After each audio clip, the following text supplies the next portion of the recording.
Welcome guys. आज हम बात करने जा रहे हैं ग्रीक के 10 सबसे शक्तिशाली देवी देवताओं के बारे में। दोस्तों 10वें नंबर पर आते हैं हर्मीज। हर्मीज परिवर्तन और सीमाओं का देवता है और इसे तेज चालक के रूप में भी वर्णित किया गया है।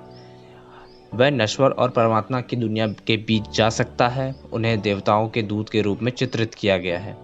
इतने तेज थे कि एक दुनिया से दूसरी दुनिया में जाने में उनको सिर्फ कुछ पल का समय लगता था और वह फ्लैश कहलाते थे। गाइस वो इतने तेज थे कि इन्हें फ्लैश की उपाधि दे दी भाई सबने। 9वें नंबर पर आती हैं एफ्रोडाइटी। एफ्रोडाइटी एक महिला थी बट वो बहुत ही सुंदर थी, इसलिए इनको हमने टॉप 10 की लिस्ट में 9वें नंबर पर रखा है। एफ्रोडाइटी प्यार, सौंदर्य, आनंद की देवी है, जिसे हम शुक्र ग्रह भी कहते हैं। हेसियोड्स थियोगनी के अनुसार इनका जन्म समुद्र की झाग से हुआ था। आप लोग अनुमान लगा सकते हैं गाइस कि समुद्र की झाग से इनका जन्म हुआ था, बट तब भी ये इतनी ज़्यादा सुंदर थी कि इनकी सुंदरता के कारण अन्य देवताओं को डर था कि वो सब आपस में युद्ध ना करने लगें। इसलिए ज्यूस, जो सारे ही पावरफुल देवताओं के एक किंग माने जा सकते हैं, एक राजा थे, उन्होंने इनकी शादी हेफेस्टोस से करा दी थी, जो कि बहुत ही ज़्यादा कुरूप थे। इसीलिए ताकि इनकी तरफ कोई देखे ना और आपस में इनका युद्ध ना हो और इनके युद्ध। 8वें नंबर पर आते हैं हेफेस्टिस। हेफेस्टिस का मतलब आप लीवर की बीमारी से मत लगा लेना, बल्कि हेफेस्टिस लोहारों, धातुओं, विज्ञान, आग और ज्वालामुखी का ग्रीक देवता था। ये बहुत ही ज़्यादा शक्तिशाली था। ग्रीक पौराणिक कथाओं में हेफेस्टिस ज्यूस और हेरा का पुत्र था। उनकी माँ ने उनकी अजीबो गरीब शरीर को देखकर उनको अस्वीकार कर दिया और उन्हें स्वर्ग से नीचे पृथ्वी पर फेंक दिया। मतलब कि उनका बॉडी शेप थोड़ा सा अलग था, अजीब था, इसलिए जो उनकी माँ थी हेरा, उन्होंने उनको स्वर्ग से नर्क में फेंक दिया, या फिर आप कह सकते हैं कि पृथ्वी पर फेंक दिया। एक लोहार देवता के रूप में हेफेस्टिस को ओलंपस में देवताओं के सभी हथियार, जितने भी हथियार होते हैं, जितने भी लाइक ज्यूस का वज्र हो गया, जितने भी हथियार हुए, और उन्होंने देवताओं को लोहार के रूप में सेवा की। हेफेस्टिस का सिंबल स्मिथ का हथौड़ा, छेनी और चिमटा था, एक जोड़ी चिमटा, जिससे वो पकड़ के एक अपना हथियार बिल्ड करते थे अपने जितने भी गॉड्स थे उनके लिए, क्योंकि ये एक मानव और देवता के रूप में पृथ्वी पर रहने लगे थे। 7वें नंबर पर आती हैं गाइस आर्टेमिस। आर्टेमिस वह शिकारी यूनानी देवी थी, जंगली जानवर, कुमारियों और युवा लड़कियों की रक्षक थी। आर्टेमिस को ज्यूस और लोटो की बेटी और अपोलो की जुड़वा बहन कहा जाता था। ये अपोलो की जुड़वा बहन भी कही जाती थी। आर्टेमिस प्राचीन यूनानी देवताओं में सबसे ज़्यादा पूजनीय थी। इनका रोमन नाम डायना था। ये बहुत ही सुंदर थी। 6वें नंबर पर गाइस आते हैं एरीज। एरीज युद्ध में जब जाते थे तब सब कुछ डिस्ट्रॉय कर देते थे। एरीज युद्ध के यूनानी देवता थे। वह 12 ओलंपियन में से एक हैं और ज्यूस हेरा के पुत्र हैं। ज्यूस हेरा की पुत्री आर्टेमिस थी, तो वो उनके एक तरह से भाई थे। उन्होंने एक खतरनाक शक्ति पा ली थी और वह सबसे ज़्यादा ही एक खतरनाक योद्धा थे। ग्रीक साहित्य में वह अक्सर अपनी बहन एथेना से लड़ाई करते थे। वैसी लड़ाई नहीं गाइस, युद्ध नहीं था, लेकिन बट ये जैसे आपस में हम अपने घर में अपनी बहन से लड़ाई कर लेते हैं, वैसे उसी टाइप की इनकी लड़ाई हो जाती थी उनसे, और वो एक भयानक रूप ले लेती थी। तब ज्यूस को इनकी लड़ाई के बीच में आना पड़ता था। गाइस 5वें नंबर पर आते हैं अपोलो।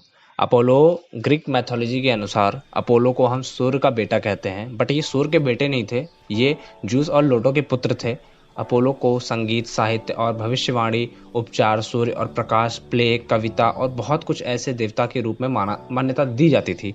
ये काफ़ी ज़्यादा वर्किंग थे, मतलब कि इनके पास काफ़ी ज़्यादा मिनिस्ट्रियाँ थीं, हम एक तरह से कह सकते हैं, क्योंकि हेमीज ने उनके लिए एक गीत बनाया था और यह गीत अपोलो का एक सामान्य गुण बन गया था। मतलब कि जैसे हम अपने भगवान को पूजते हैं, वैसे ही एक गीत है जो कि हेमीज ने इनके लिए बनाया था और ये काफ़ी ज़्यादा पॉपुलर हुआ था। और अगर किसी को इनसे वरदान मांगना था या कुछ ऐसा शक्ति चाहिए होती थी, तो ये सब लोग इनका गीत गाते थे, जिससे ये अपने दर्शन देते थे। प्लेग जैसी महामारी, इनका उपचार अपोलो के हाथ में था। ये महामारी अगर ला भी सकते थे और इसको हटा भी सकते थे। ये बहुत ही ज़्यादा खतरनाक थे। 4थे नंबर पर आते हैं गाइस हेडीज। हेडीज को नर्क का देवता भी कहते हैं और ये सबसे पुराने देवता में से एक हैं ग्रीक मैथोलॉजी के अनुसार। इनके बहुत से नाम हैं और इनको मौत का देवता भी कहते हैं। ग्रीक पौराणिक कथाओं में हेडीज को क्रोनोस और रिया का सबसे बड़ा पुत्र माना जाता है। उसने और उसके भाई ज्यूस और पोसाइडन ने अपने पिता की पीढ़ी के देवताओं को हराया था। मतलब कि भाई इन्होंने तीनों भाइयों ने मिलकर अपने पिता की पीढ़ी वाले जितने भी देवता थे उनको हरा दिया था। हेडिस को नर्क मिला, ज्यूस को एयर और पोसाइडन को समुद्र प्राप्त हुआ। हेडिस को अक्सर उनके 3 सिर वाले गार्ड कुत्ते सर्वस के साथ चित्रित किया गया था, जो कि इनका बहुत ज़्यादा वफादार था। भाई कुत्ते तो वफादार होते ही हैं और इनका कुत्ता भाई 3 सर का था, सोच लो कितना ज़्यादा वफादार होगा। तीसरे नंबर पर गाइस आती हैं एथेना, जो कि एक लेडी गॉडेस थी। एथेना प्राचीन ग्रीस में युद्ध, रणनीति, कला और स्किल्स की देवी थी। पहले एथेंस के नागरिकों ने देवी के रूप में इनको मूर्ति बनाई और इनको पूजना स्टार्ट किया था। मतलब कि सबसे पहले मूर्ति इन्हीं की बनी थी और इन्हीं को पूजा जाता था। एथेना को अपने शांत स्वभाव के लिए जानी जाती थी, क्योंकि वह धीरे धीरे गुस्से में आती थी और जब ये गुस्सा करती थी तो भाई बहुत ही खतरनाक तरीके से ये युद्ध करती थी और सबको हरा देती थी। वह केवल उचित कारणों के लिए लड़ाई करती थी, बिना किसी उद्देश्य के वो कभी लड़ाई नहीं करती थी। मतलब कि ये एक बहुत ही अच्छी देवी थी और इनकी पूजा करने से लोगों को शक्ति प्राप्त होती थी, जिससे वो अपने किसी भी व्यवसाय में कुछ भी एक्सपर्टीज हासिल कर सकते थे। दूसरे नंबर पर गाइस आते हैं ज्यूस। ज्यूस आकाश और वज्र देवता हैं, जिन्होंने माउंट ओलंपस के देवताओं के राजा के रूप में शासन किया। हिंदू मान्यता के अनुसार ये एक तरह से इंद्रदेव माने जाते हैं। ग्रीक में इनको ज्यूस कहते हैं और हम लोग इंडिया में, भारत में इनको इंद्रदेव भी कहते हैं। काफ़ी ज़्यादा सिमिलैरिटीज़ आपको देखने को मिल रही होंगी दोस्तों अब हमारे और उनके कल्चर में। ज्यूस क्रोनोस और रिया का बच्चा था, जो पैदा होने वाले अपने भाई बहनों में सबसे ज़्यादा छोटे थे। ये सबसे ज़्यादा छोटे थे ग्रीक मैथोलॉजी के अनुसार। ये ज्यूस जितने भी ज्यूस के बहुत सारे बच्चे ऐसे थे जो कि आधे मानव थे और आधे देवता थे, जैसे कि Apollo, Athena, Artemis, Hermes, Hercules, Helena और ट्रॉय, और कई अन्य भी शामिल है। ट्रॉय की तो आपने मूवी भी एक निकली हुई थी, आपको देखनी चाहिए गाइस। हरक्यूलिस भी आपने देखी होगी मूवी। तो ये जितने भी देवता थे ये आधे देवता थे और आधे मानव थे। नंबर 1 पर आते हैं और सबसे मोस्ट पावरफुल और शक्तिशाली देवता ग्रीक मैथोलॉजी में जो आज तक हुए हैं वो हैं पोसाइडन। पोसाइडन समुद्र के देवता थे और भूकंप पैदा करने की भूमिका के कारण इन्हें अक्सर अर्थशेखर भी कहा जाता है। इनका काम था कि ये समुद्र को कंट्रोल में रखें और उसको शांत रखें, बिकॉज समुद्र बहुत ही ज़्यादा तेज़ होता है जिसको हम कंट्रोल नहीं कर सकते, इसलिए ये इनका ड्यूटी थी, ये इनका काम था। पोसाइडन कई शहरों का एक प्रमुख नागरिक देवता था। एथेंस में वह महत्व में एथेना के बाद दूसरे स्थान पर आते थे। मतलब कि मैंने आपको पहले बताया था कि एथेंस में एथेना की मूर्ति सबसे पहले बनाई गई थी और इनको पूजा जाता था, और दूसरे नंबर पर पोसाइडन थे जिनको पूजा गया था। जबकि क्लोथिंग में पोलिश लोगों की ये मुख्य देवता थे और इनको सबसे ज़्यादा पोलिश लोग इनको मानते हैं और पूजते हैं।